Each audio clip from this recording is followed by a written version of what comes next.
last week we completed the corporate income tax return filing. So now we have already completed income tax return filing. Thereafter, we have to move to the next part, other returns. Other returns means especially we have to discuss the APIT and withholding statements today. And the next session will be the VAT return filing. So any questions regarding the income tax returns filing, corporates or the individual or whatever it is? So the thing is actually individual income tax return filing is bit straightforward, right? You can do it with your own TIN and PIN, but when it comes to the corporate income tax returns and the partnership income tax return filing, it is not like that, right? You should have the SSID, Special Staff Identification number, right? You have to log into the RAMIS using the SSID. First, you have to log into the RAMIS using prepare SSID, and then you have to enter the data. Thereafter, what you have to do is you have to log into the system using approver SSID, and through that approver SSID, you can submit the return to the Inland Revenue. So that is the way you have to follow. That is the procedure you have to follow while you are doing the corporate income tax returns filing. Structure-wise, actually, those three returns are somewhat similar. That means there's a main return and the schedules, right? Once you enter the data to the schedules, that data will comes to the main return, and the tax liability will be calculated within the main return, right? So in order to provide more details to the main return, what you have to do is you have to complete the schedules, right? So the schedules, when it comes to the individual income tax returns, there's a one return without having any schedules. That is simplified version of individual income tax return. In that returns, you don't have to fill separate schedules and the main return kind of thing. There's only 2 pages. What you have to do is you have to enter the data, and some data will be auto-populated by the system as well, right? So there's no special different schedules under the in simplified version of individual income tax returns. But when it comes to the standard return, standard individual income tax returns, there are schedules. So you have to enter the data for those schedules, and then schedule will automatically pop up in the main return. Sorry, that data will automatically pop up in the main return. Even the partnership tax return also same. What we have to do is we have to enter the data to the schedules, right? So then the main return will be automatically populated based on the data that you have entered to the schedules. When it comes to the corporate income tax returns, it's also similar, right? The main return and the schedules. So you have to complete the schedules, right? There are a lot of schedules, but as we discussed during the last session, that means last Sunday, right? Through the qualifying option of this corporate income tax return, you can select the relevant schedules, right? So once you select the relevant schedules, the other ones, that means other schedules, what you can do is you can disable the other schedules, right? So basically there are very important schedules like schedule 2A, to enter the income, right? That means assessable income from the source of business, investment, and other, right? And there are some other compulsory schedules like tax calculation schedule and tax credit schedule. Other than those compulsory schedules, most of the other schedules are optional. That means if you do have data to enter, you can say yes during the qualifying page, right? So likewise, you can customize that return, right? So anything you need to clear about those corporate income tax, partnership tax, and the individual income tax return? Because I'm repeating these things again and again because those are the very basic and very important schedules, I think. It doesn't mean that others are not important, others are also important, but most of the cases in our day-to-day life, those are the returns that we have to submit, right, as an individual, basically. Sir, Income tax return and sir, yes, excuse me, sir. yeah. Individual income එකේදී main return එකේ 130ට එන්නේ අපි කොතන enter කරන්නේවද? terminal benefits කියන්නේ. Terminal benefits කියන්නේ 130. ඒ කියන්නේ අතරම දැන් ඒක schedule එකේ 100. Let me share the return, right? So I will share it. So Miss, you are referring page number 130 or 130? 130. All right, okay. So my computer is a bit slow. It's still opening that particular file.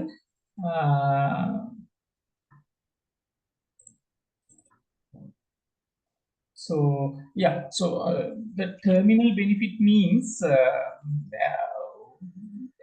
at the point any person terminate his employment, right?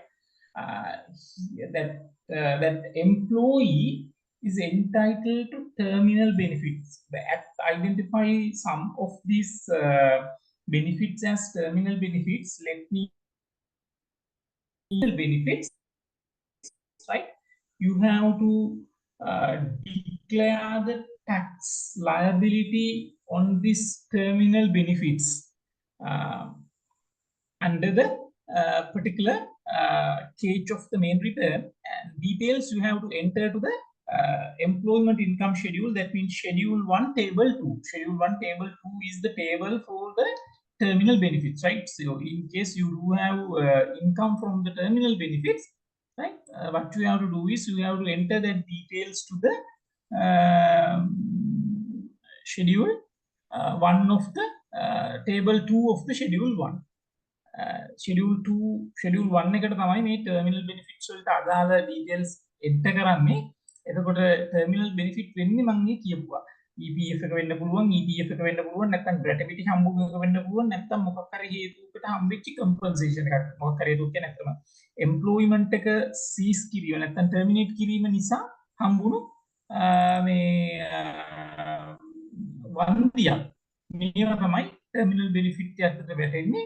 එතකොට මේ terminal benefits ඇයි වෙනම මේක අඳුරගන්නේ? මොකද terminal benefits වෙනම rates වලින් tax වෙනවා. මොකද ඒකට වෙන වෙන මිලියන 10ක් යනකම් එක exemption එකක් තියෙනවා. මෙන්න මේ හේතුව නිසා terminal benefits වෙනම rate වලින් tax වෙනවා. ඒකද මිස් ප්‍රශ්නය? ඒකද ඒක ආන්සර් හරිද නැත්නම් වෙනම ප්‍රශ්නද? ඔව් සර්. right, okay. ඒකයි සර් 140. මට පොඩ්ඩක් මේ මගේ මේ කොම්පොනන්ට් එක මම බලගෙන මට පොඩ්ඩක් කේජ් එකේ මොකක්ද තියෙන්නේ කියලා ඩිස්ක්‍රිප්ෂන් එක මිස්ටර් කියන්න පුළුවන්ද? ඒක තියෙනවා tax on gain realization of investment assets. right, okay. ඒ කියන්නේ capital gain. capital gain එක දැන් ඇත්තම schedule 8 එක බලුවොත් අර schedule 8 එක schedule 8 එකේ තමයි tax එක calculate කරන්නේ. ඒ schedule 8 එක අපි tax එක calculate කරන schedule එක ඒකේදී අපි මේ දැන් total taxable income එක අපි distribute කරන්න ඕනි මේ ඒ source එක base කරගෙන මොන source එකකින්ද මේක tax වෙන්නේ. දැන් ඇත්තට මෙතන කියනවා capital gain එක. දැන් කාට හරි capital gain කියන්නේ මේ එයාගේ capital asset එකක් realize වෙලා ඒකෙන් ඉපදුණු tax liability එකක් තියෙනවා නම් individual කෙනෙක්ගේ අතේදී ඒක tax වෙන්නේ 10% tax rate එකට. එතකොට ඒක තමයි ඔය 240 page එකෙන් tax liability create වෙන්නේ.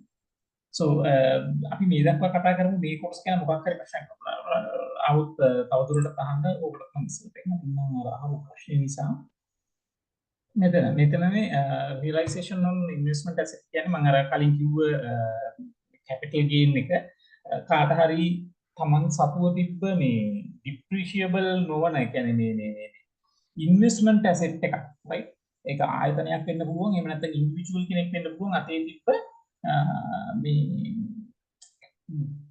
investment asset එකක් එයා dispose කළා කියන එකෙන් mean කරන්නේ sale කළා වෙන්න පුළුවන් නැත්නම් කාට හරි පැවරුවා වෙන්න පුළුවන් අන්න ඒ වගේ අවස්ථාවලදී දැන් අපේ පනතට අනුව ඒ වගේ වෙලාවට capital gain tax එකක් capital gain එක tax වෙනවා capital gain එක tax වෙනවා එතෙන්දී ගොඩක් වෙලාවට මේක අදාළ වෙන්නේ lands වලට කියන්නේ buildings තියෙනවා building නැති lands වලට සහ මේ quoted public නොවන share transactions වලට තමයි මේ capital gain එක calculate වෙන්නේ එතකොට capital gain එක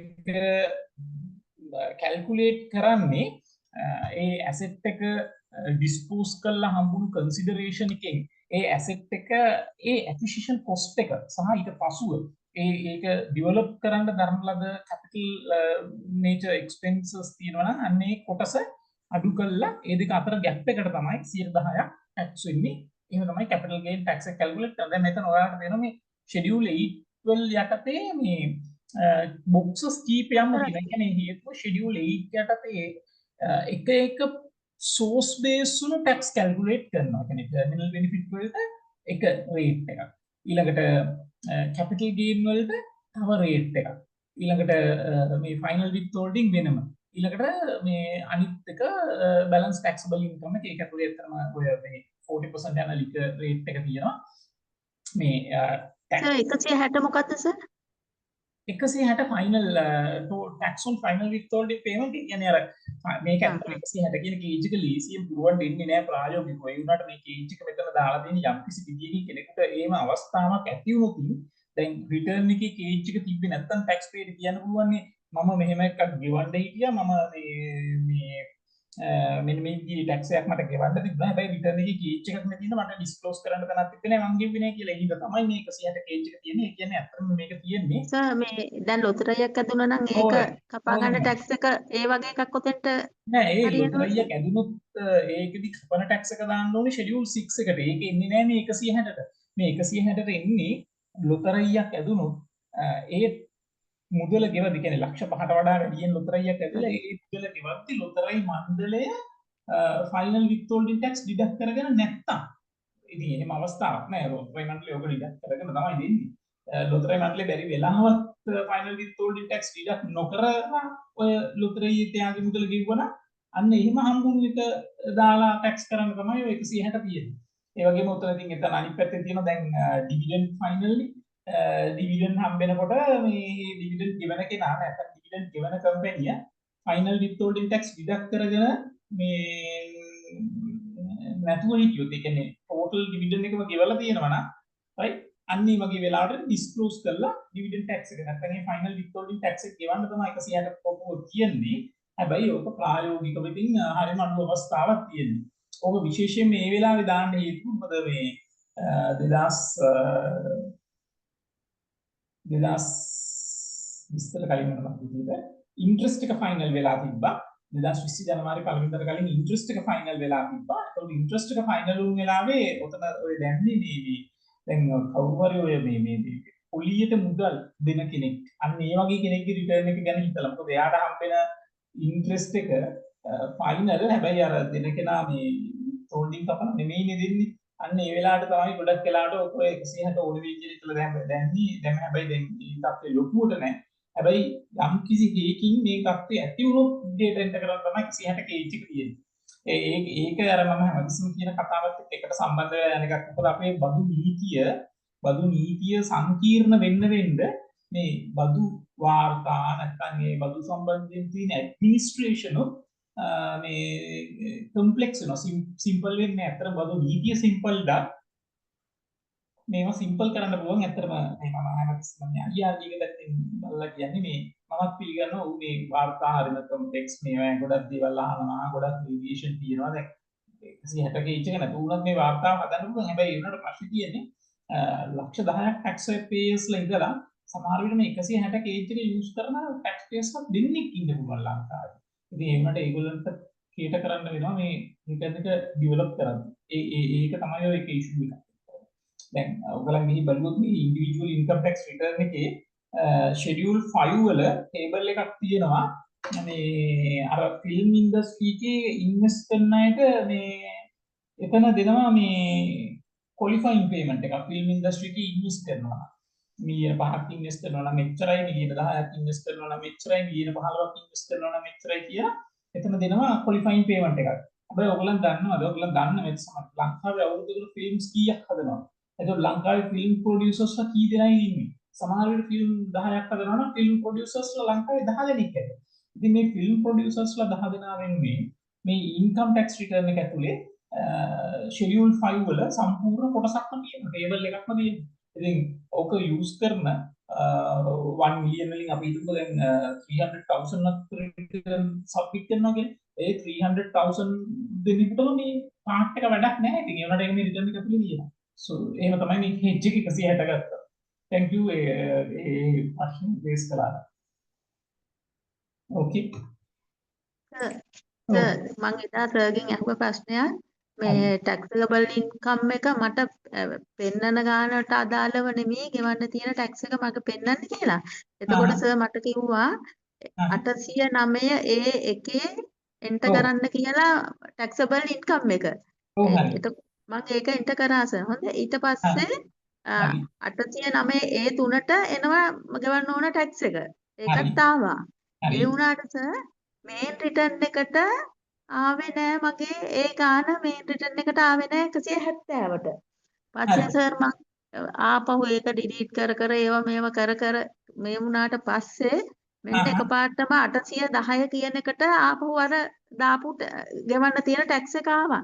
ඊට පස්සේ තමයි මේන් රිටර්න් එකට ඒක ආවේ. ඔව් මේ එතකොට හරියට ඔය වගේ මොකක් හරි ඔය ඉෂුව එකක් තියෙන වෙලාවට මේක මේ පොඩි ටෙක්නිකල් පාර්ට් එකක්. ඔය වගේ ඉෂුව එකක් තියෙන වෙලාවට රිටර්න් එකේ ඒක එන්නේ නැත්නම් පිටම එන්නේ නැත්නම් සමහර විට ඔය ඉෂුව එක තියෙන්නේ මෙමරි වල.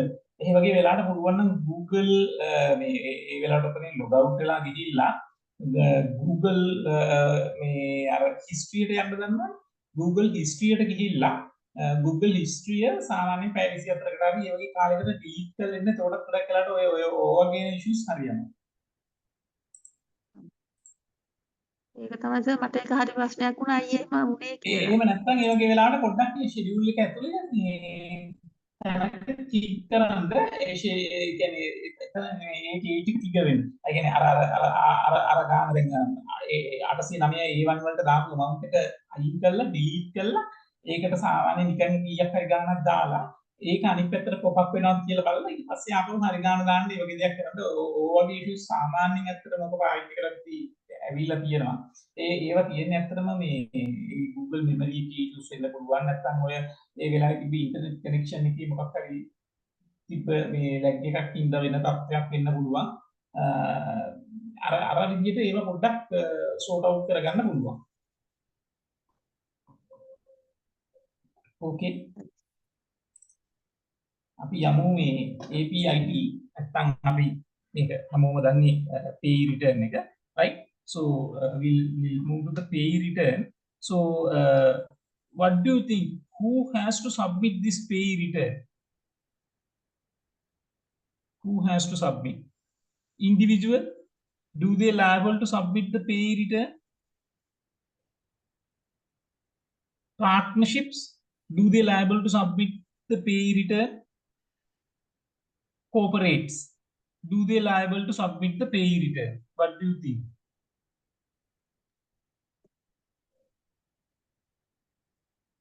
Maybe, right? Maybe those three categories, right?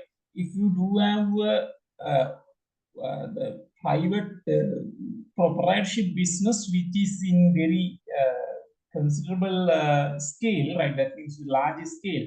If you do have employees and who earn, who have salary more than 150,000 now, but for the year of assessment 24-25. More than 100,000, right? In case they are liable to APIT, or we called earlier pay, right? If you do have that kind of employees in your business, right? Even being an individual, you are liable to register for the APIT and you have to submit the APIT statement and kind of thing. So the partnership even, right? Even the partnership, if you do have a significant number of employees and their earnings are more than the personal relief threshold, right?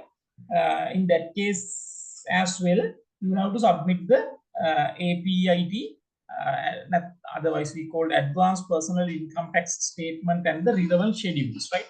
The corporate also same. Basically, most of the corporates, they have to submit this APIT statement and the relevant schedules, right?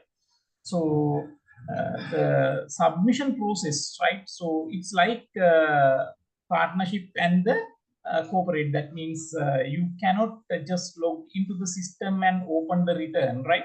So in order to open the return and enter the data to the return, what you have to do is you have to use the SSID, right? That SSID has to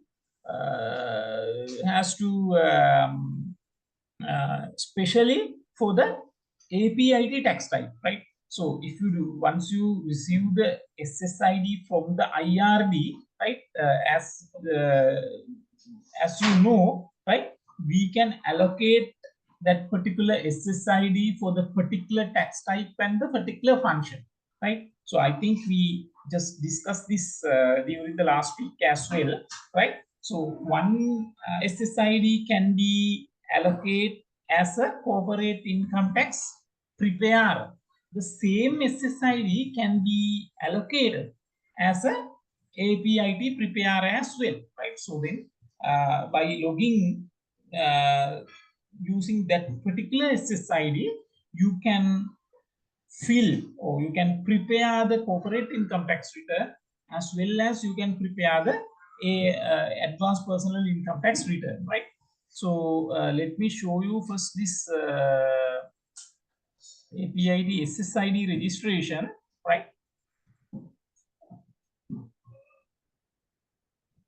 This statement is comparatively simple with compared to the income tax returns. This is comparatively simple, but only thing is here in this case, other than the statement, basically we do not recognize this as a return, we recognize this as a statement, right? With this statement, the only thing is you have to submit the schedules, right? You have to make the schedules and you have to upload the schedules with the return. That is what the difference between the corporate income tax returns and those returns, right? Here, this SSID already allocated for the corporate income tax as a preparer, right? And we see. So once the particular SSID has been authorized for the APIT return filing, right? You have to log to the system using that particular SSID and its password, right? And meanwhile, you have to enter your company, maybe even partnership, right? Company PIN number as well, right? Then you have to enter this captcha.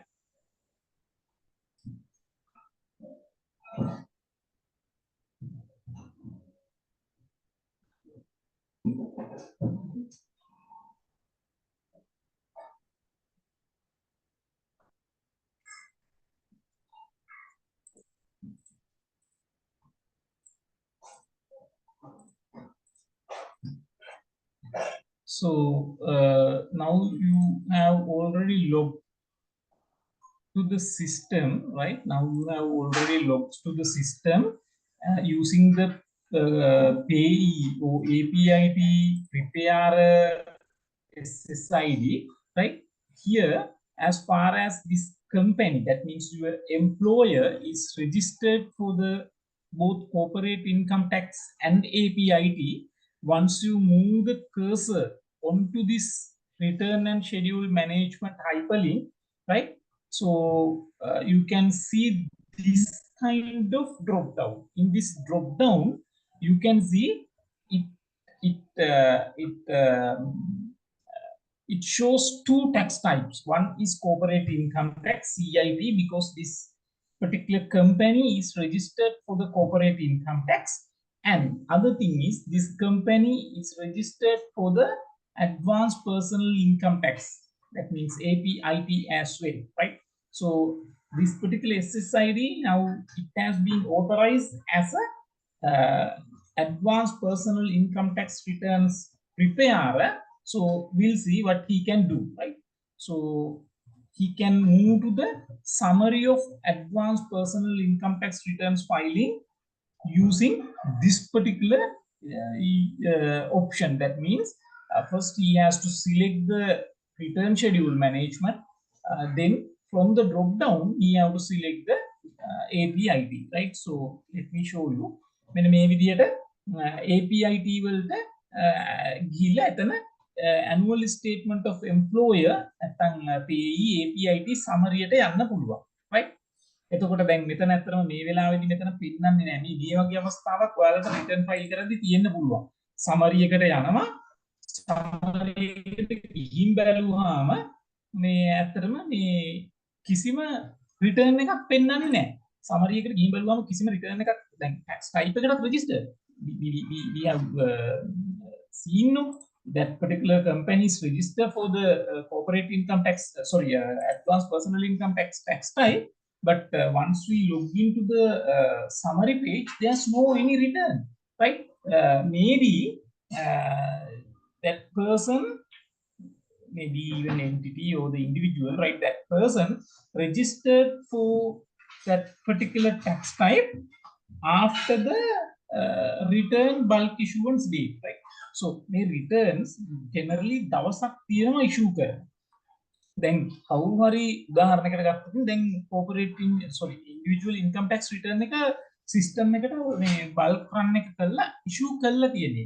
So after system run the bulk issuance, right, taxpayer can log into the system, and once he log into the system he can see the return in the return filing summary in the with the status of new, right?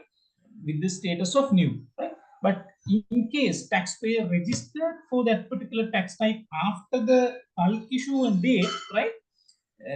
Even though he has registered for the tax type, right?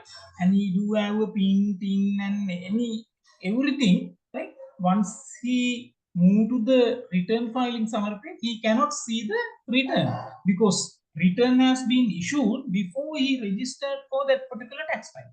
ඉන්නේ වගේ අවස්ථාවක් වෙන්න පුළුවන්. සමහර අවස්ථාවක් තියෙනවා දැන් අපිට කතා කරලා කට්ටිය කියනවා මම PIN එකක් තියෙනවා right මට මේ individual income tax නැත්නම් මොකක් හරි APIT registration එකක් තියෙනවා. හැබැයි මම system එකට log වුණාම මට පෙන්නන්නේ නැහැ මේ return එක. එතෙන්දී individual income tax return එක පෙන්නන්නේ නැත්නම් now there's option, right? So the taxpayer can issue the returns by themselves. Self issuance option is available with the individual income tax return, but that option is not available with the other tax type. So in that case, if you have already registered, then once you move to the summary page, if it is empty, that means there's nothing, right? What you can do is you can make a request to the primary tax registration unit of IRB, right? You can make a request, please issue a return for me for this period, right? So you can make that kind of request, right? So let me inform you the contact details of this primary tax registration unit, right? So it's primary tax registration.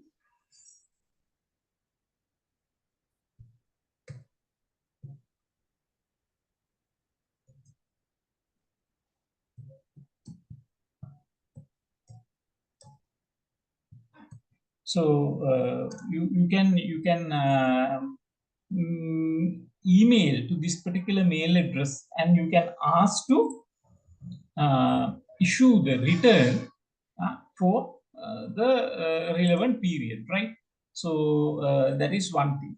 And if it is issued by the system, right? Once you move to the return filing summary page, you can see the return in the with the return status of new. New means no data has been entered to that return yet. There may be some other status of the other two status are draft. Draft means this return has been already open and some data has been entered to the return, right? If it is in that situation, right, it will be highlighted as the return status draft, right? Another return status is the submitted. That means return has been issued, it has been opened by the taxpayer or the relevant authorized officer, and data has been filled to that return, and it has been submitted to the IRB, right? So that is what those are the information available with the return filing summary page, right? So it doesn't matter whether the tax type is individual income tax, corporate income tax, APIT, WHTO, whatever it is, right? So this is how we interpret the information in the return filing summary page, right? So now let me introduce this the APIT return. So what do you think? What kind of detail that you need to declare or that you need to disclose through this APIT return? මොන වගේ තොරතුරක්ද අපි මේ APIT return එක හරහා මේ බාර දෙන්නේ?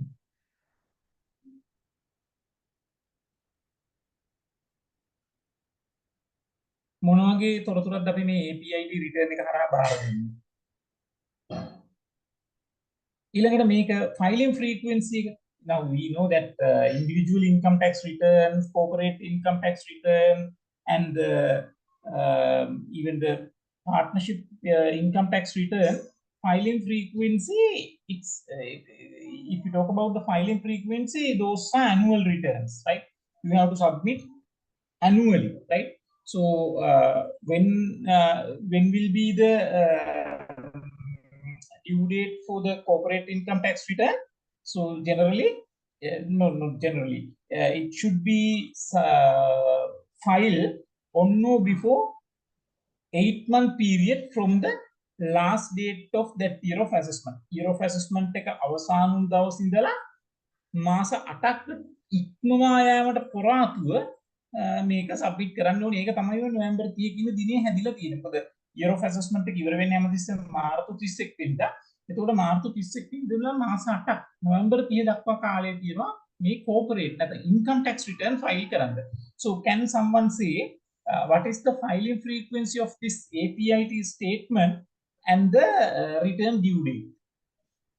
Anybody knows those details? කවද්ද අපි මේ APIT return එක දෙන්නේ? ඒ වගේම මේක මේ කීපාරක් මේක දෙන්න ඕනේද? Anybody? කාටද ඒ ගැන අවබෝධයක් නැත්නම් අත්දැකීමක් තියෙනවද?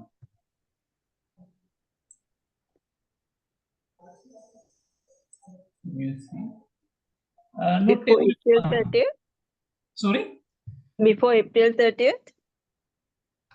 I can't hear you clearly. Before? April 30th. December 30th. April 30th. Yes, exactly correct. Right, it has to be submitted, right, or no before April 30th, right? So we do have very few time gap, no? So the year of assessment ended up on 31st March, right? So from that date, you do have only 1 month, right? So within that 1 month period, you have to submit the advanced personal income tax statement. And the filing frequency, what is the filing frequency? Not every month, right? But anyway, thank you for your presentation. Does anybody know the filing frequency of this return? Sorry, statement.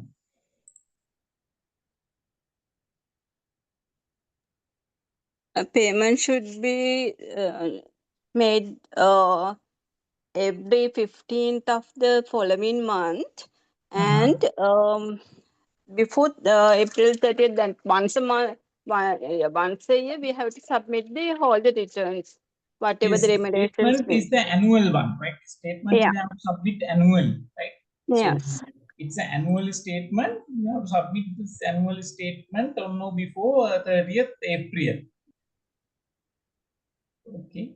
So If the employee is more than 25,000, I suppose they have to submit. If the financial companies, they have to submit within next following months, before yeah, 30th of the following months, they have to submit the returns. yeah, that's right. So here is the actually this is the annual return, annual statement for APIT for 23-24, but there's no difference between 23-24 and 24-25, right? So we'll using this 23-24 one, right? This is the paper return, right? So it's an annual statement under section 86 of the Inland Revenue Act number 24 of 2017, right? So under this section, the taxpayer, that means employer, basically has to submit this statement, right? So APIT statement and schedule should be submitted electronically by employer on or before 30th April, right?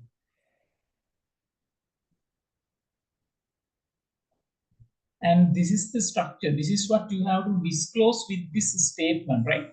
You have to, there are basically two parts, right, in this statement, part 1 and part 2.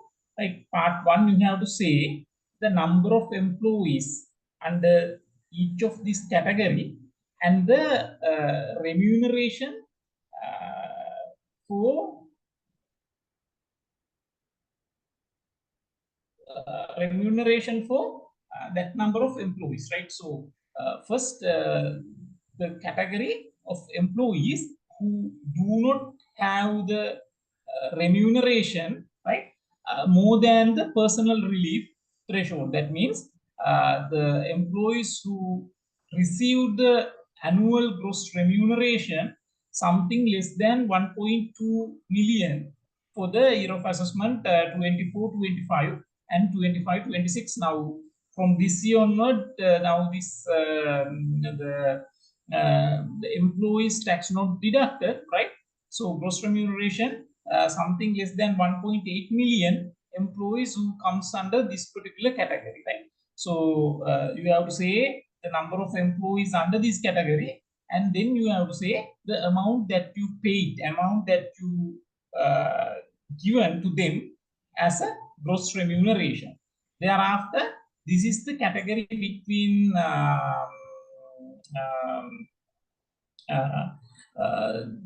this is the category of employees who liable to deduct APIT, right? Category of employees who liable to pay APIT, right? For them also categorize into several segments, right? So those who earn between 0 to 1.2 million, right? And those who earn between 1.2 million to 1.7 million and 1.7 million to 2.2 million. Likewise, there are several categories, right? So all these employees, all these details refers to the employees who do have primary employment income, right? So in certain cases, there are employees who do have secondary employment income as well, right? In case you are business organization or in case you are partnership, right?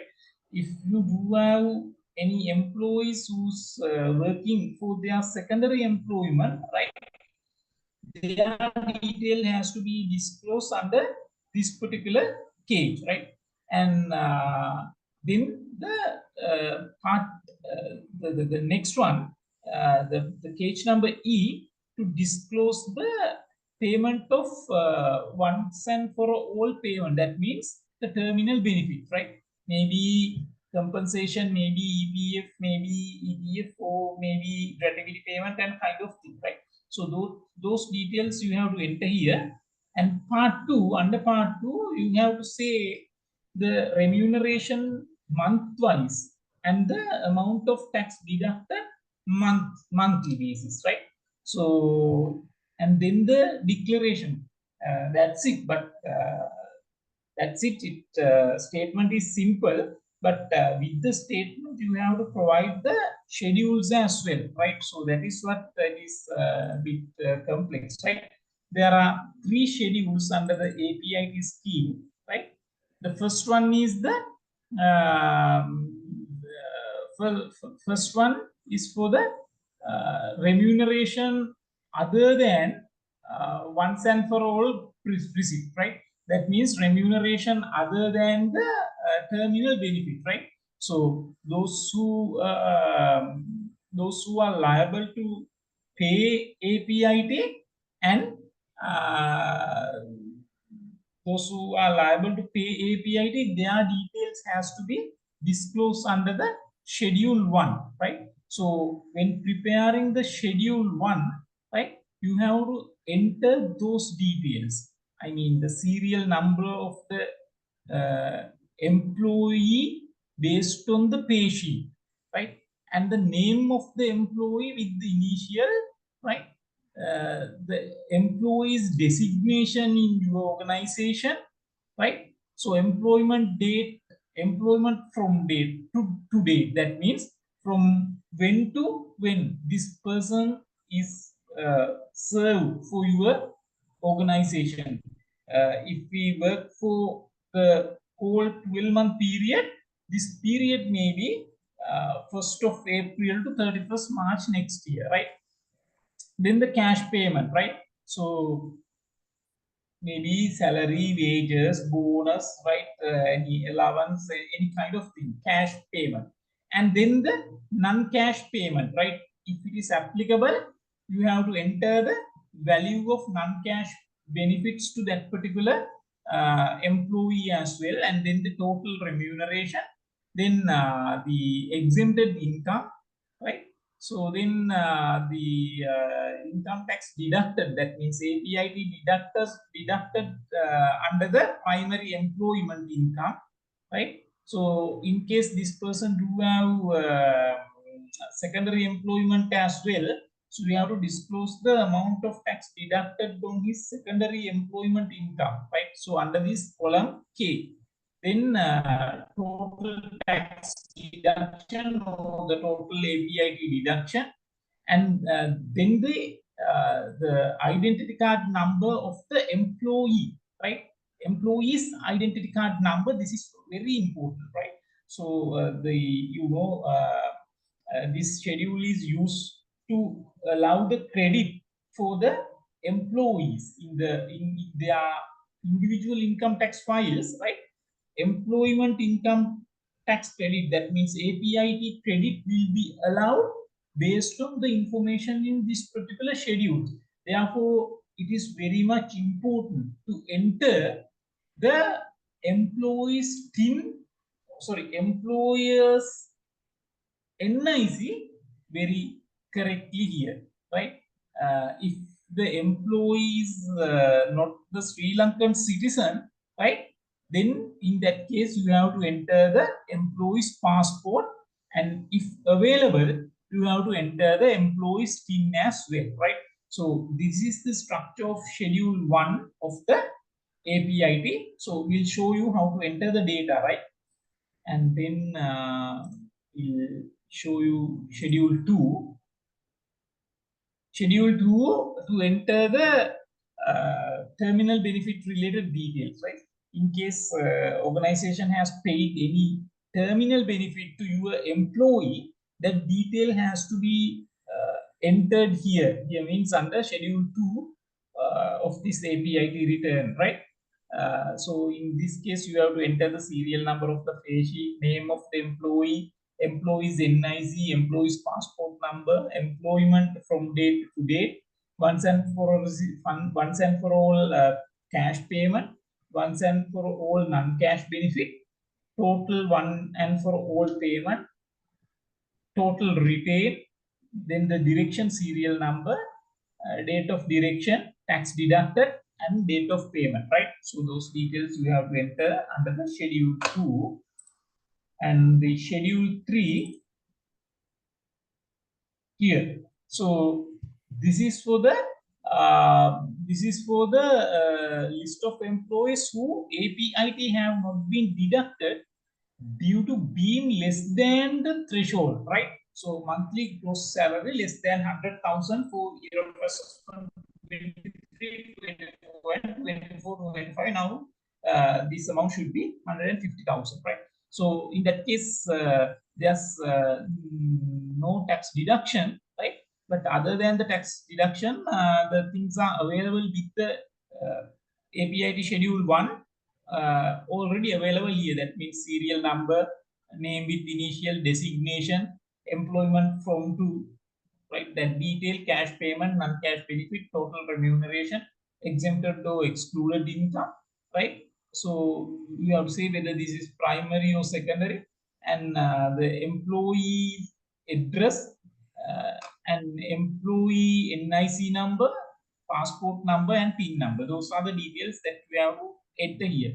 So any idea about this cash payment and non-cash payment? Can someone say what are the available non-cash payment generally for the employees? Samanyan employees ලාට තියෙන non-cash payment මොනවද? Non-cash benefits මොනවද?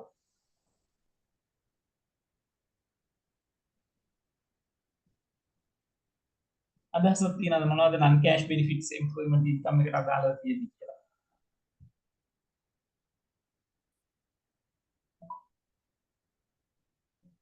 එක non-cash benefit එකක් කාටද කියන්න පුළුවන්ද? employee කෙනෙකුට තියෙන්න පුළුවන්.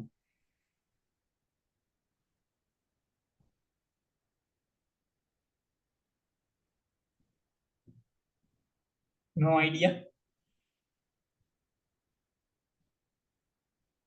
Non-cash benefit එක ගැන අදහසක් නැද්ද?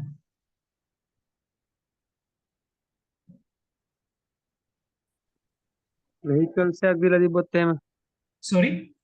vehicle එකක් දීලා තිබ්බොත් එහෙම නැත්නම් house ගෙදරක් දීලා තිබ්බොත් එහෙම vehicle එකක් දීලා තිබ්බොත් ඒක අර කලින් නම් තිබ්බා ඒකේ capacity එක අනුව වෙනස් වෙනවා. හැබැයි දැන් නම් vehicle එකක් දීලා තිබ්බනම් ඒක මේ 20,000 cash benefit එකක් විදිහට සලකනවා. ඊට අමතරව fuel දීලා තිබ්බනම් තවත් 20,000 cash benefit එකක් විදිහට සලකනවා.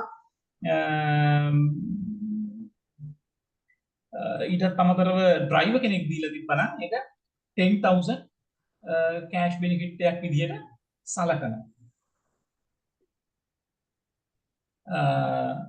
ඊට අමතරව තවත් non cash benefit එකක් තියෙනවා.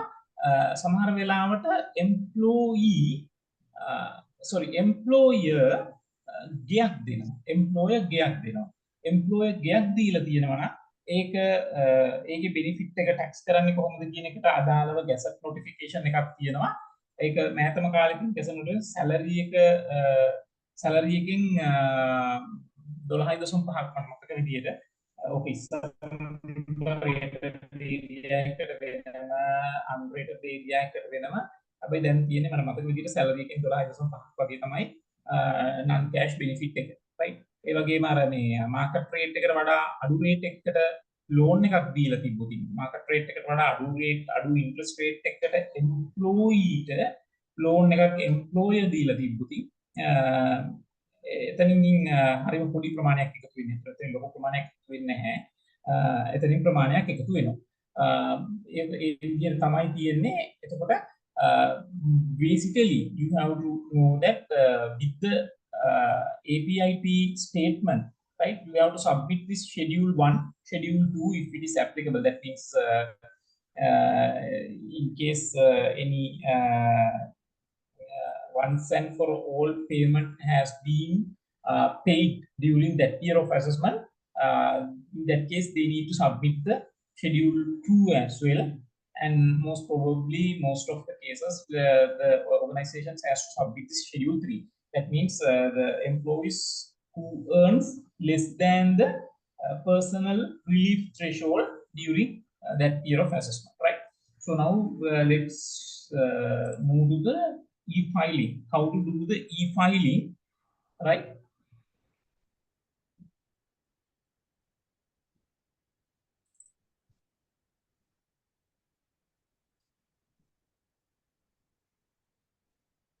Here the important thing is matching, right? So matching is the very significant and very important part during this APIT return e-filing, and not only the APIT, even for the withholding statement filing, right? So here now see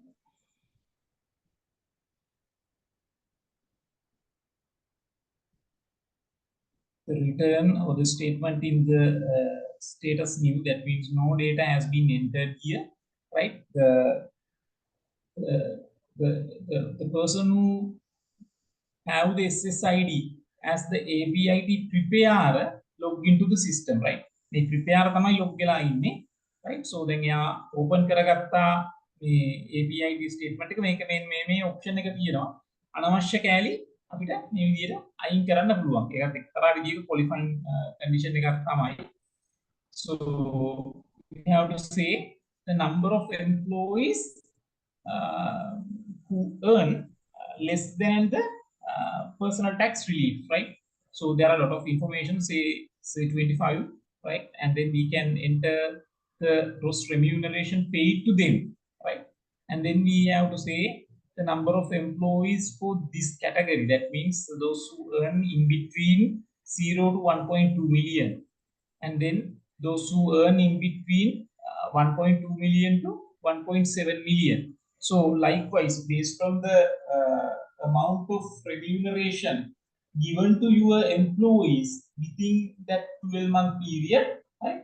You have to enter the data for this section or this part 1 of the advanced personal income tax return. It's depend, right? Depend on your own data, right? So system only do the total calculations, right? So here you can see in this organization, right? Actually there are 44 employees. Out of 44 employees, the tax has been deducted from 23. So now I have changed it. Now there are 44 employees. Out of those 44 employees, tax has been deducted from 23, right? So no tax has been deducted from the balance 25 because they are in the this category, right? So we'll move forward, right? So this is the remuneration paid to the total remuneration paid to the employees who liable to pay APIT, right? And this is the amount of APIT deducted from those employees, right? And this is for the secondary employment related details. So if applicable, we have to say if there's no secondary employment, nothing to enter here. Another thing is here, again, as our previous experience, right? Data has to be entered to the white color cages, right? No data can be entered to the ash color cages. Ash color cages are auto-populated by the system based on the data that we have entered to the white color cages, right? So once and for all payment here, in this case, we have entered the data in this particular organization. There are 3, right? And 20,000 has been paid for that 3. Then we can move to the next part 2, right? Part 2, the same employer, right? Here what we have to do, right? We have to enter the remuneration and the tax deduction details for each month, right? මේ මෙතින්දී එක එක මාසයකට අදාළව දැන් exempted නැත්නම් excluded remuneration විදිහට කීයක් ගෙවලා තියෙනවද? ඊළඟට liable gross remuneration එක විදිහට කීයක් ගෙවලා තියෙනවද? කිය detail තමයි enter කරන්න ඕනේ. මෙතන ඇත්තටම මේ detail enter කරද්දී මම අර ඉස්සර කිව්වා වගේ මෙතන ප්‍රධානම දේ වෙන්නේ matching. අර දැන් අපි part A වල enter කරපු data එකත් එක්ක මේ part 2 වල enter කරන data match වෙන්න ඕනේ. Until the part 2 data and part A data match exactly, right? System will not allow to you to move to the next part of this return, right? Therefore, make sure to match the data that you have entered to the part 1 and the part 2 while you are filling this APIT statement. APIT statement එක සහ withholding statement එක කියන මේ දෙකම fill කරද්දී ප්‍රධානම කාරණය තමයි මේ remuneration එක pay කරපු විදිය සහ ඒක කාලය අනුව කරන ලබන කාලයට අදාළව කොච්චරක් remuneration pay කරාද කියන එක අතර තියෙන ඒ interconnection එක නැත්නම් ඒ සම්බන්ධතාවය හරිම වැදගත් වෙනවා. So we'll see here you can see a lot of mismatch messages, but those messages are here because we have not yet completed this part 2, right? Once we complete the part 2, most of those mismatch messages will be disappear, right? So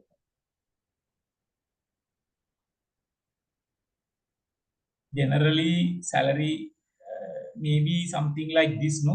Salary has to pay every month, right? But sometimes based on the details, the amount paid may be vary, and the number of employees also may be vary from month to month because of this, because of the termination of the employment as well as recruitment, right? So because of both, there will be changes here. And we'll move to the part 2.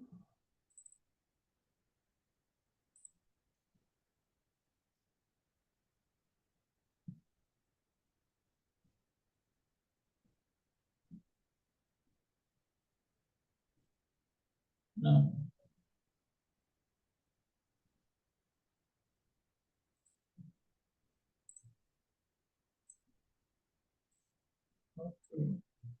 Okay, so now you can see I have entered a lot of details here, right? So here you can see this is the amount of gross remuneration paid during this month, right? And this is the amount of tax deducted. And this is the amount of tax paid to the IRB, right? So this gross remuneration to be matched with the part 1 details, right? And this tax deducted amount to be matched with the part 1 details, right? So let me show you.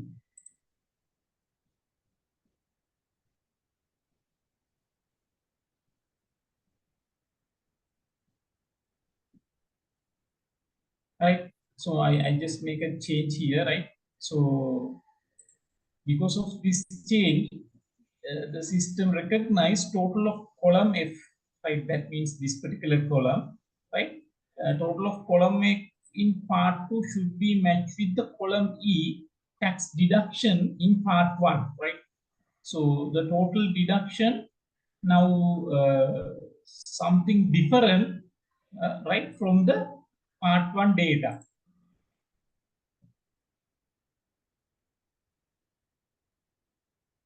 So until we clear all these mismatches, right, we do not allow to move to the next schedule, right? So next part actually we do not allow to move to the schedules, right? So when it comes to the schedules, here you can use those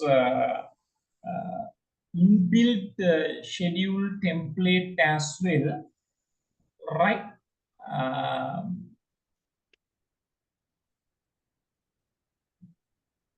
So here, right, the schedule 1, first you have to complete its summary, right?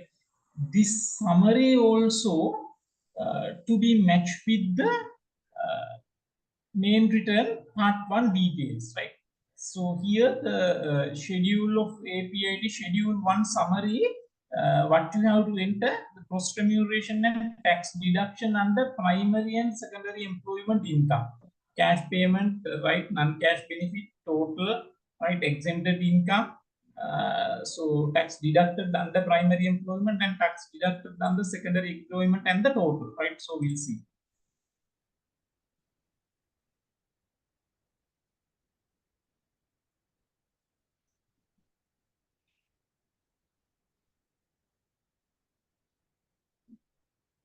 $81,400, 81,400,000 cash payment. Non-cash payment is 0, right? And no exempted or excluded income. This is the amount of tax deducted under primary employment income, maybe 14 million. So that's the amount. So unless those figures are matched with the schedule part 1 of the statement, you will not be allowed to move to the next one, right? So here you can see, like here, there are a lot of error messages. Sum of schedule 1 data in cash payment does not match with the summary of APIT schedule 1, right? Because once you complete the summary, right, you have to upload the relevant schedule as well, right? මේ මෙතන මේ update APIT schedule online කියලා තියෙන හින්දා තමයි අර issue එක එන්නේ. මේ online කරන්න පුළුවන් ඇත්තටම වෙන්නේ මේ මෙතන ඉන්න employees ලා සංඛ්‍යාව යම් සීමා සහිත ගාණක් වෙනවා නම් විතරයි. එතකොට එහෙම නැතුව මට මෙතන පල්ලෙහා තියෙන මම 20ක් වගේ මතක 20කට වඩා වැඩියෙන් employees ලා ඉන්නවා නම් මේක online නෙමෙයි අපිට schedule එකකින් submit කරන්න ඕනේ. එතකොට මෙතන අපි දෙන්න ඕනේ employee wise detail. employee ගේ serial number එක මේ data ටිකම තමයි ඇත්තටම අර මේ schedule එකේ තියෙන්නේ. හැබැයි ඒ schedule එකේ තියෙන detail එක අපිට මේ මෙතන මේ premise එකේ user interface එකේ enter කරලා දෙන්න පුළුවන් employees ලා අඩු සංඛ්‍යාවක් නම් ඉන්නේ, right? එතකොට යාර ගෙවපු cash benefit එක, non cash benefit එක, total remuneration එක සහ මේකට අදාළව කොච්චර tax එකක් දැනට යාගෙන් deduct කරගෙන තියෙනවද සහ මේ වැදගත්ම දේ තමයි මේ කියන employee ගේ NIC number එක. මොකද tax credit එක දෙන්න එයාට link එක හැදෙන්නේ ඔය කියන NIC number එක හරහා. right, NIC number එක දන්නවා නම් TIN number එක enter කරගයි, but it is not compulsory, right?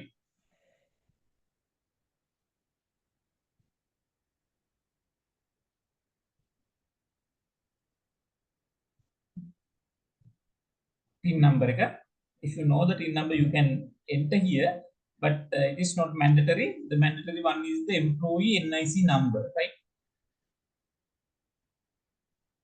Now based on that details you can see system itself create the table for the schedule 1, right?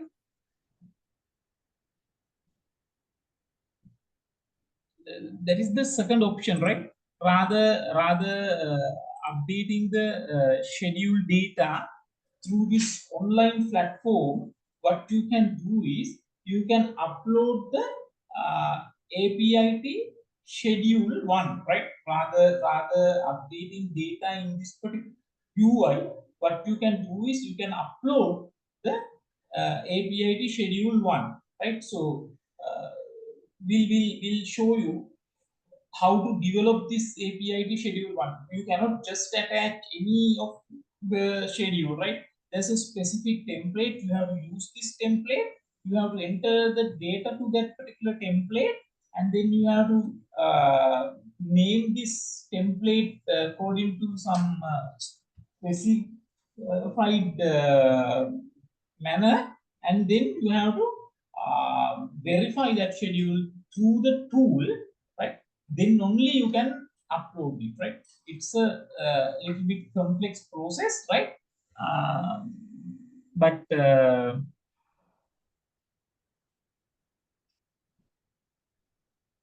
But in case you do have a considerable number of employees in your organization, right, you have to upload the APID schedule instead of update the schedule online, right? ඒක පැහැදිලිද මේ schedule එක online දෙන්න පුළුවන් වෙන්නේ මේ මෙතන මේ ඉන්න මේ employees ලා හරිම සීමා, so maximum 20, right? So not the thing, right?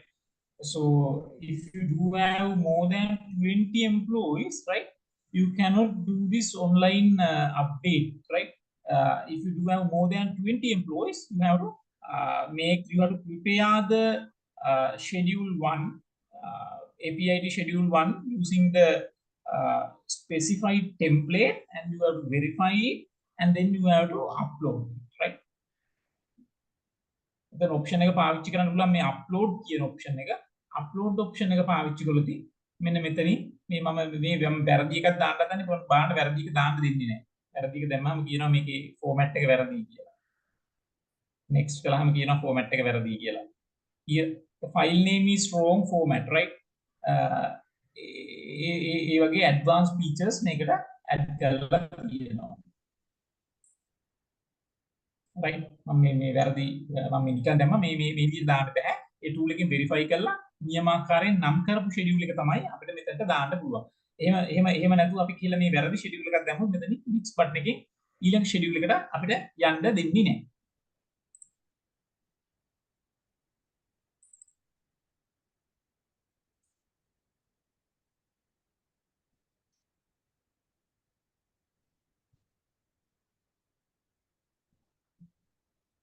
right? මෙතන දැන් මම summary එකට එකක් දාලා මෙතන online යන්න. ඒින්ද ඇත්තම ගොඩක් වෙලාවට ගොඩක් ආයතන මේ online fill කරන්නේ නැහැ. මේක online fill කරන වෙනකොට ඒගොල්ලන් කරන්නේ අර CSV මේ template එක use කරලා ඒකට data enter කරලා ඒක upload කරන එක තමයි. right?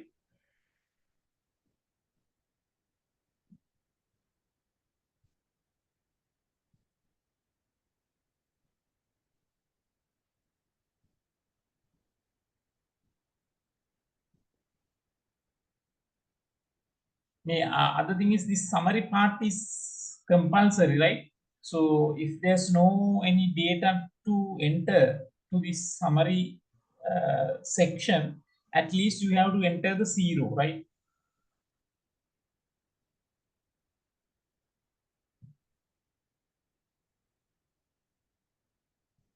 So I have already prepared the CSV file here, right? So now let me upload that particular document here. Now I have uploaded. This is the way we need to name this file, right? The employer team. Then we have to say APID schedule 1 tax period, right? And the date and the version of the schedule, that means original or amended, right? So if the name is correct, we will be able to move to the next. But still there's some page we need to complete, right? Then it will show you some mismatches, right? So even you have to clear those mismatches as well. ඒ කියන්නේ මේ summary page එකත් එක්ක මොකක් හරි mismatch එකක් තිබ්බොත් මෙන්න මේ part 1 part 2 ත් එක්ක summary page එක mismatch එකක් තිබ්බොත් එතෙන්දී ඒකත් correct කරනකම් අපිට ඉස්සරහට යන්න දෙන්නේ නැහැ.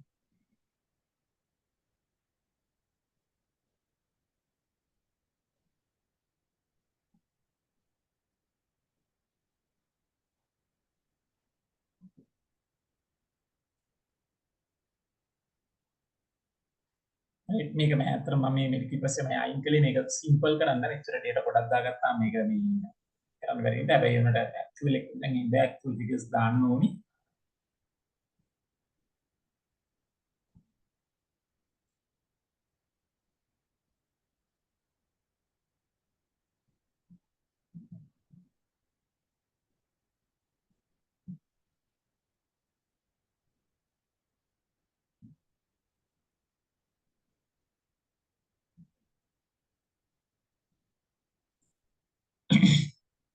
right. Instead of that, I just enter single data, right? But practical scenario, you cannot do something like this. You have to enter the actual data, no?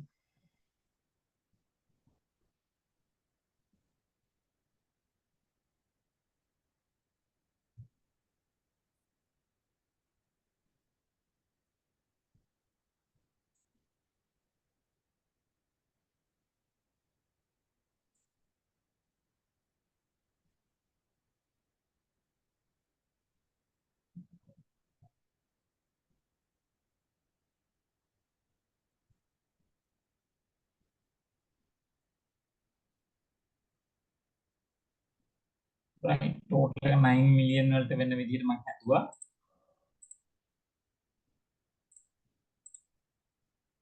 ඒක අනුව ඒ total එක 9 million වෙන විදිහට මම part 1 එකක් හදනවා. මොකද part 1 එකයි part 2 එකයි match වෙන්න ඕනේ නිසා.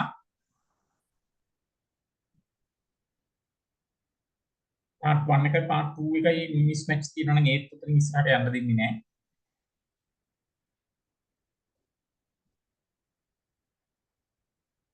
That is what I told you. The matching is the very important thing while you are preparing this advanced personal income tax returns, and not only for this, even for the corporate income tax return. Sorry, even for the withholding statement, right? You have to very careful about those figures, right? Otherwise, there will be issue during the process of e-filing. So, if you match them passe schedule data, match them passe, you can move to the next page. The summary of APIT schedule 2. That means the non-cash payments. So once and for all receipt related details we have to enter under the schedule 2, and then once you complete this schedule 2, you can move to the schedule 3, where you have to enter the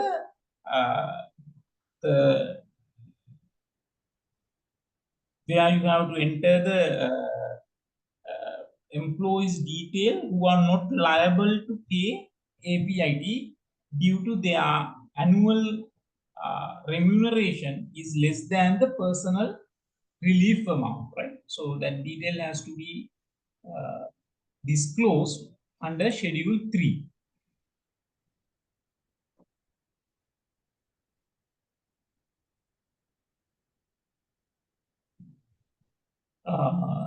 So this is the example for the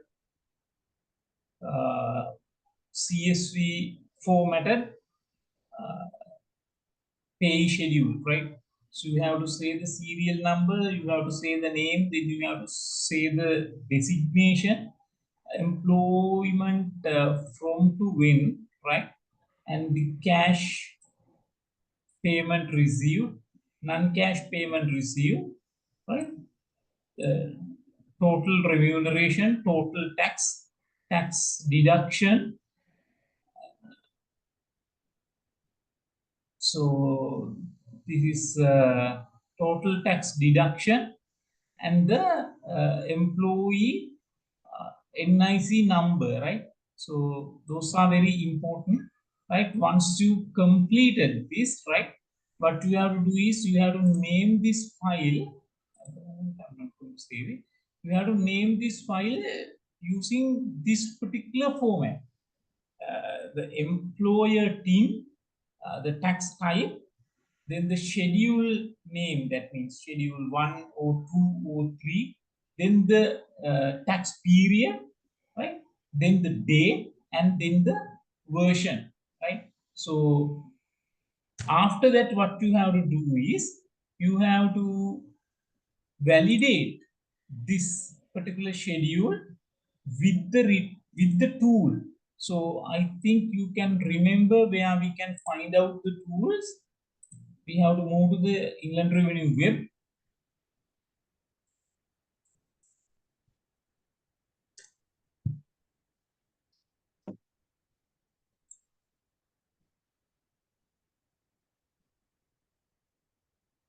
then we have to open the download, and from the download we have to select the tools. We have done this, right?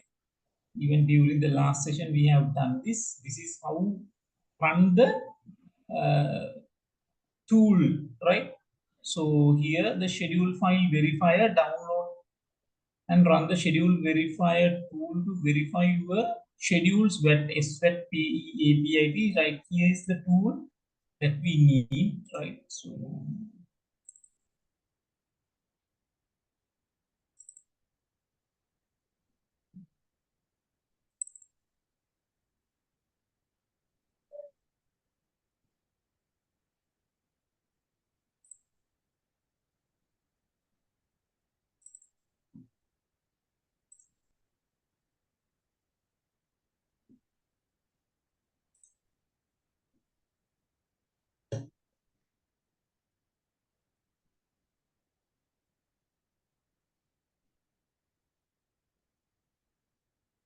here is the tool, and we have to open this application.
So through this schedule file verifier, you have to open the tools, right?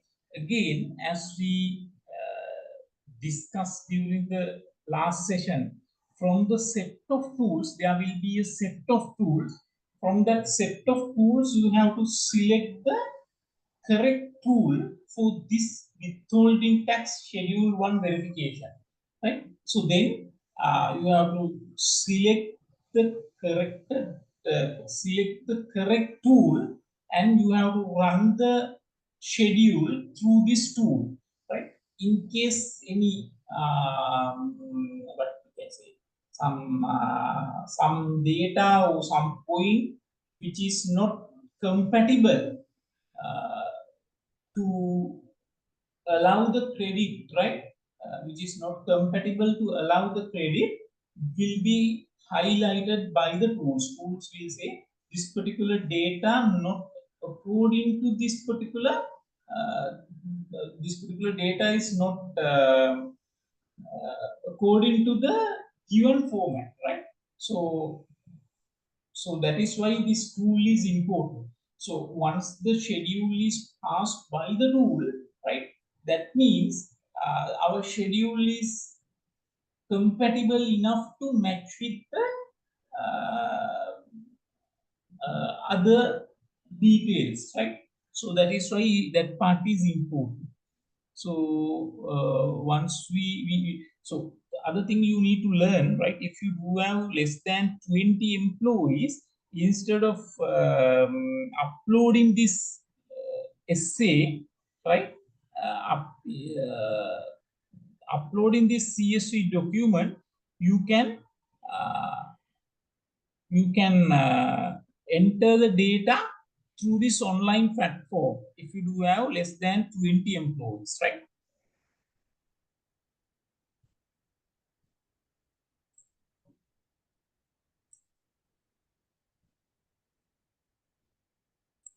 Any questions refers to this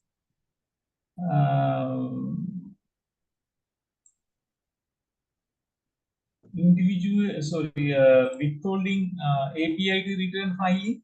Any questions?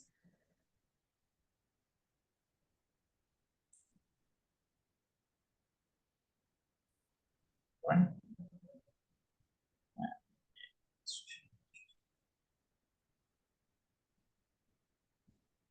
So the other thing is, if you do have any issue with the NIC column of this schedule, right? If you do have any issue with the NIC column of this schedule, right? While you are entering 12 digits new NIC number, right?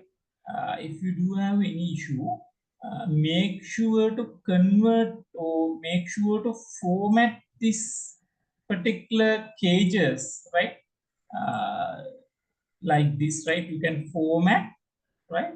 And you have to select the number without decimal and without thousand separators, right? So ඒ විදිහට කරන්න ඔයාලට අර ඉලක්කම් 12ක NIC number එක දාන්න යනකොට schedule එකේ මොකක් හරි ප්‍රශ්නයක් ආවොත් right මේ column එකේ formatting වෙනස් කරන්න number කියන තැන. මොකද already ඔය column එකේ format එක තියෙන්නේ මේ general කියන තැන. general කියන තැන තිබ්බොත් මොකක් හරි ප්‍රශ්නයක් වෙන්න පුළුවන්. ඒ හින්දා format එක මාරු කරන්න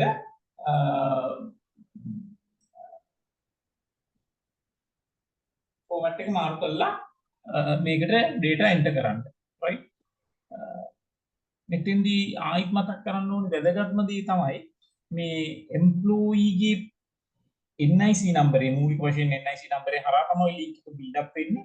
NIC number එක සහ ඒ වගේම මේ taxpayer identification number එක මේ ලියලා හරි විදිහට ලියලෙවන්න. මොකද මට එක්ස්පීරියන්ස් එකක් තියෙන එකපාරක් මේක ලංකාවේ ලීඩින්ග්ම මේ holding company එක right මම නම කියන්නේ ලංකාවේ leading holding company එක chairmanට ඒකේ salary chairman අරන් තිබ්බේ ඒ chairmanට salary එකේ මේ credit එක යන්නේ නැහැ. ඒක huge amount එකක්. මේ ලංකාවේ leading group of company එක chairmanට salary එකට අදාළව deduct කරපු APIT credit එක යන්නේ නැහැ. එතකොට ඔතන issue එක හොයලා බැලුවාම දිගටම හොයලා බැලුවා ඇයි මේ issue එකයි මේ credit එක යන්නේ නැති කියලා. එතකොට හොයාගත්තා. ඒ schedule එකේ මොකද ඒ company එකෙන් දීනු මේ pay deductions වලට අදාළ නැත්නම් මේ APIT statement එකේ අර chairman ගේ ID number එක ලියලා තියෙන්නේ එක digit එකක් වරද්දලා. එතකොට ID number එක digit එකක් වැරදුනොත් ඒ individual identify කරගන්න බෑ. ඒ වගේම තමයි ඒ individual identify කරගන්න බැරි වෙනකොට the vice versa individual side what will happen, the individual will not be entitled to claim the credit. ඒක තමයි ප්‍රශ්නේ. ඔතන හරියට NIC number එක link වෙලා සම්බන්ධ වෙලා ওই link එක ආවේ නැත්නම් credit එක නැත්නම් APIT credit එක claim කරන්න බැරුව යනවා. Any questions?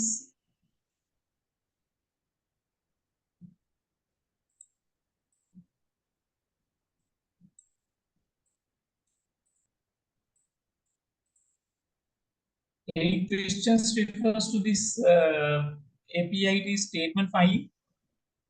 In case you need more details, right, you can refer these guidelines as well, right? Guideline එකක් තියෙනවා කොහොමද මේක e-filing කරන්නේ කියන එක සම්බන්ධයෙන් ගත්තොත්. Right? Method of filing, right? Part 1 summary of withholding tax deduction and part 2 summary of advance income deduction, right?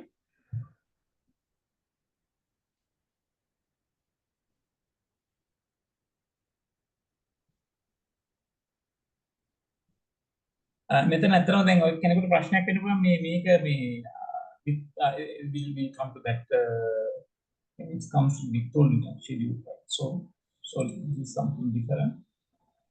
This is the guideline for WHE, not the guideline for the APIT. Here is the guideline for API. So general instruction and filing method, right?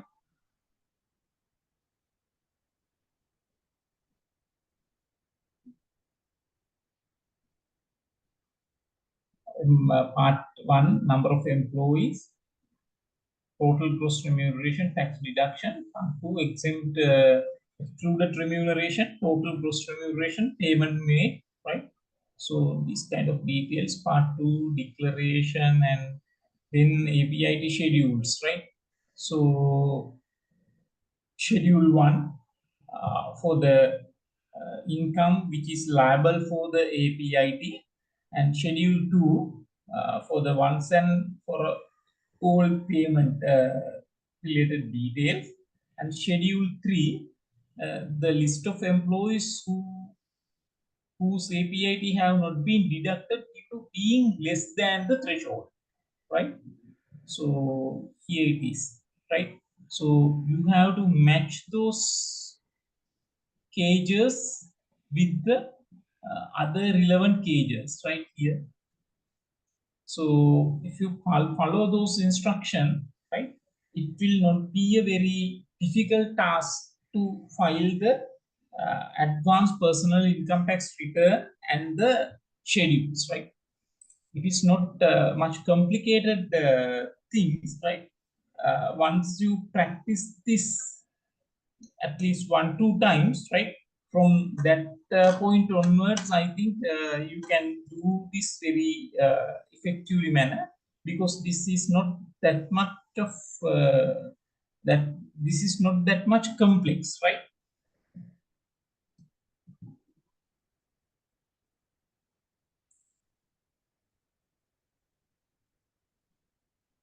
මෙන්න මේ කියන මේක develop කරලා දෙන්නම්. ඇත්තට මේක මේක ඇත්තට ගයිඩ් එකේ තියෙනවා. මෙන්න මේ කියන පොයින්ට් වලදී මේ ටෝටල් මැච් වෙන එක තමයි ඇත්තටම මේ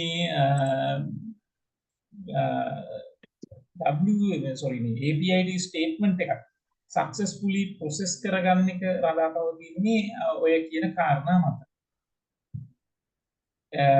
Any questions refers to this advanced personal income tax return e-filing?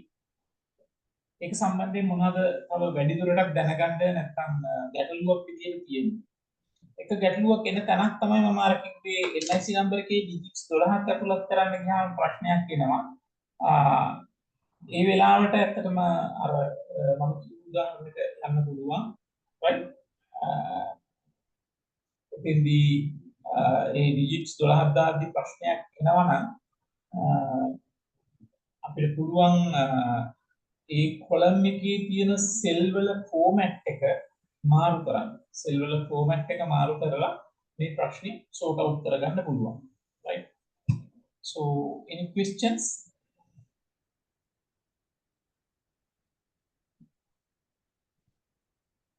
මෙතන කවුරුත් නැද්ද මේ employee, on behalf of your employee, is there anyone who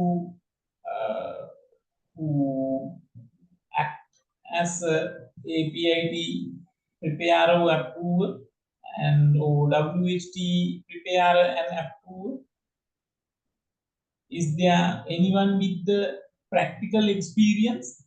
Because it is very much important if you do have practical exposure, or the practical experience refers to this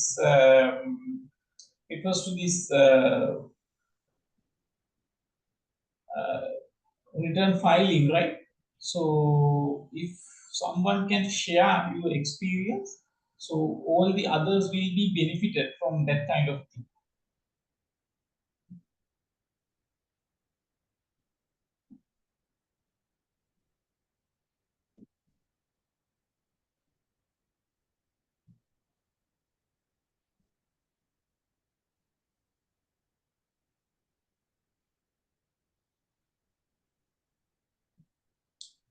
Any questions, any suggestions? ඒ කියන අවස්ථාවේ ඕනම දෙයක් වෙන්න පුළුවන්.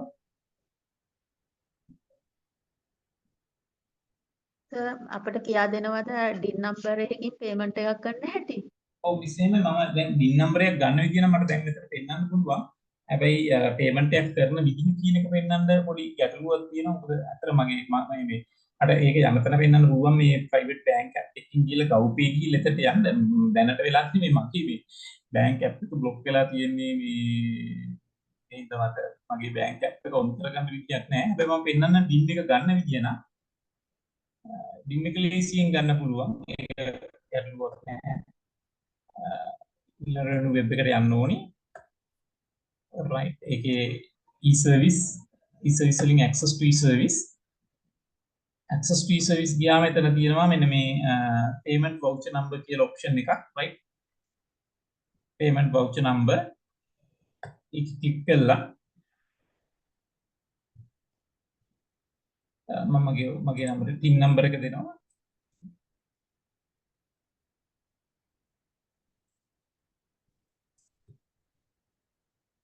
and we have to enter the tax type IIT cell so calendar year 2025 or we can say 24-25 then we have 24-25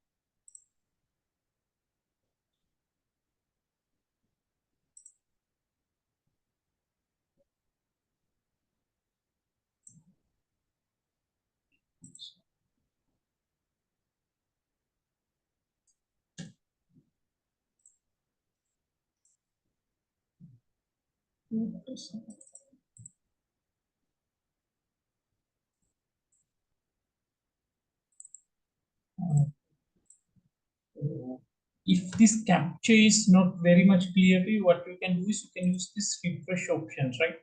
Through this refresh button, you can change the capture.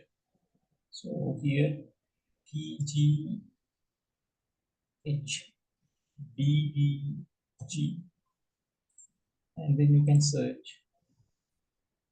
මේ search කළාම මේ ඉන්නේ 24 25 අවුරුද්දට අදාළව තියෙන DIN ටික.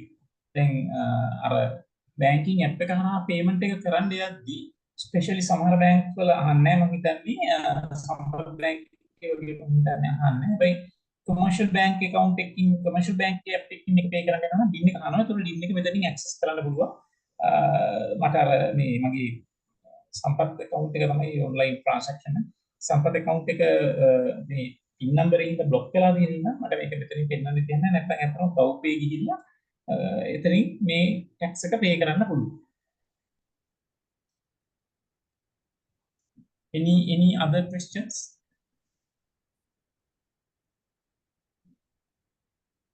අපි වැඩිපුර ගෙවලා තියුණොත් ඒක ඉන්ඩියන් රෙවෙනියු එකෙන් අපිට ගෙවනවද?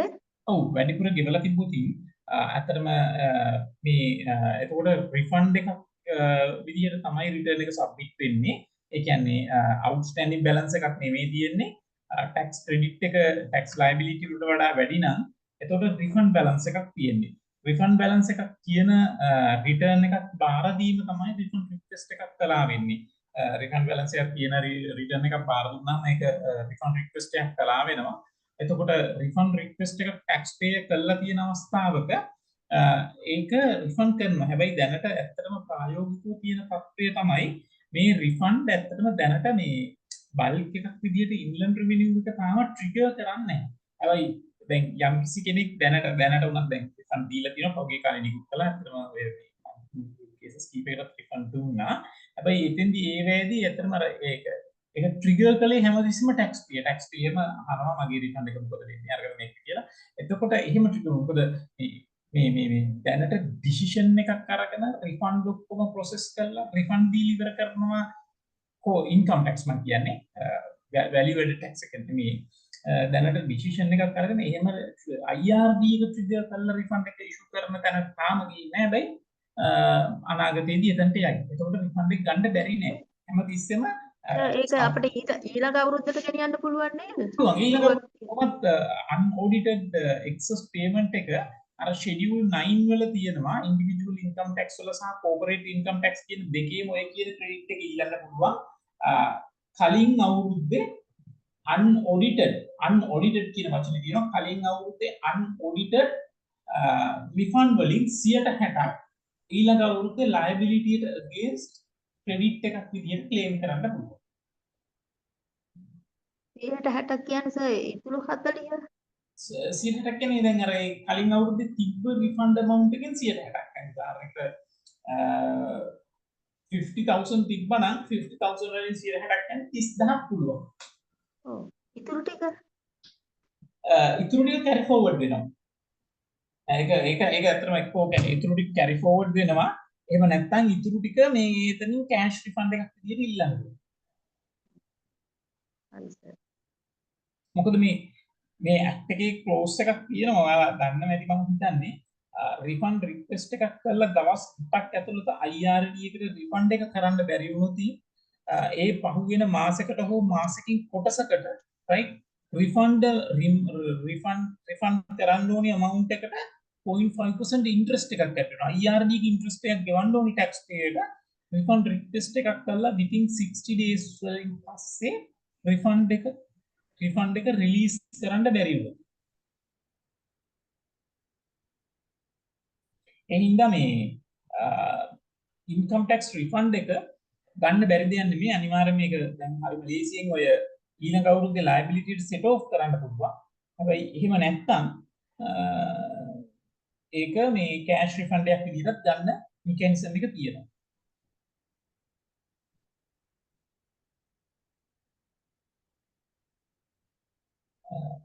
මම හිතන්නේ අපිට withholding එක අද ගන්න බෑ. අතන withholding එකේ ලොකු දෙයක් නැහැ.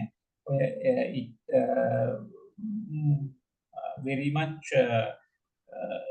similar to this APID return, but only difference is APID statement actually. Only difference is here also we have to enter the data for the directly to the main return.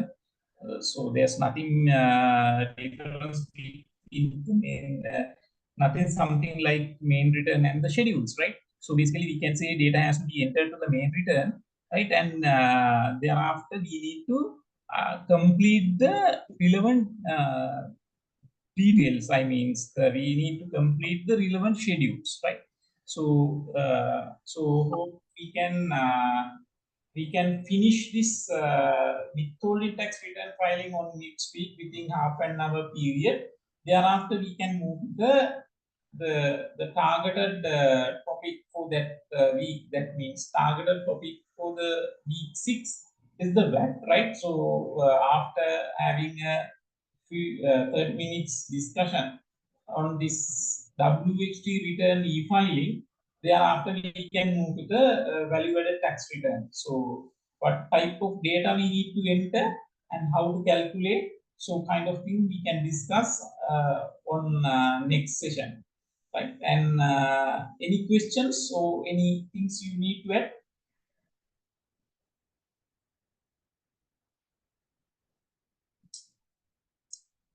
අර මම හරියට කිව්වගේ ඔයගොල්ලන්ගේ feedback එක අනිවාර්යයෙන්ම හැමතිස්සෙම ඔයගොල්ලන්ගේ feedback එක වටිනවා. ඒ වගේම ඔයගොල්ලන්ගේ suggestions සහ ඔයගොල්ලන්ගේ මේ questions මේ කියන හැම එකම ඇත්තටම වැදගත් වෙනවා. මේක අපිට improve කරගෙන යන්න. right? okay.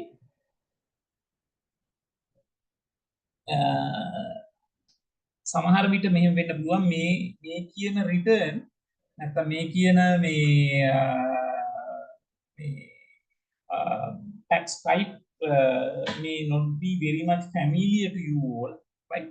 But while you are learning these things, right? You are learning these things to enhance your knowledge as well you enhance your skills, right?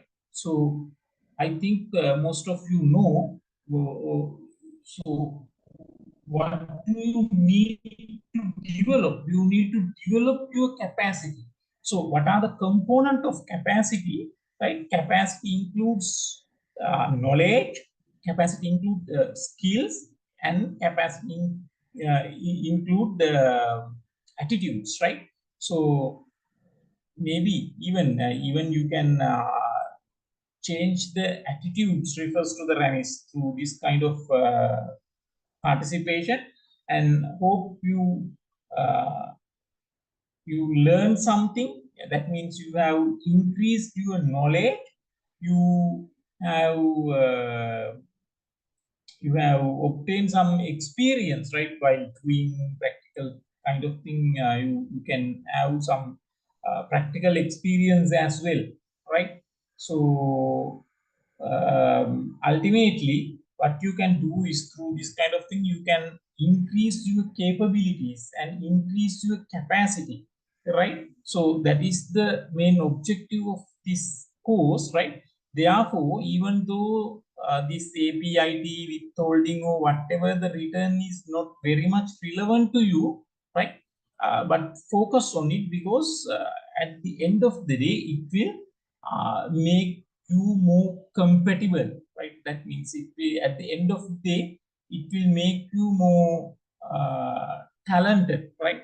ඒක නිසයි අපි මේවා ඉගෙන ගන්න ඕනේ. නැත්නම් අපිට සමහර විට මේ employment income වලට අදාළ APIT වලට අදාළ schedule එකක් fill කරන්න එන්නෙම නැති වෙන්න පුළුවන්. හැබැයි ඒ දැනුවත් අපි ළඟ තියෙනකොට overall අපිට අර මේක සම්බන්ධයෙන් කියන overall අවබෝධය වැඩි වෙනවා.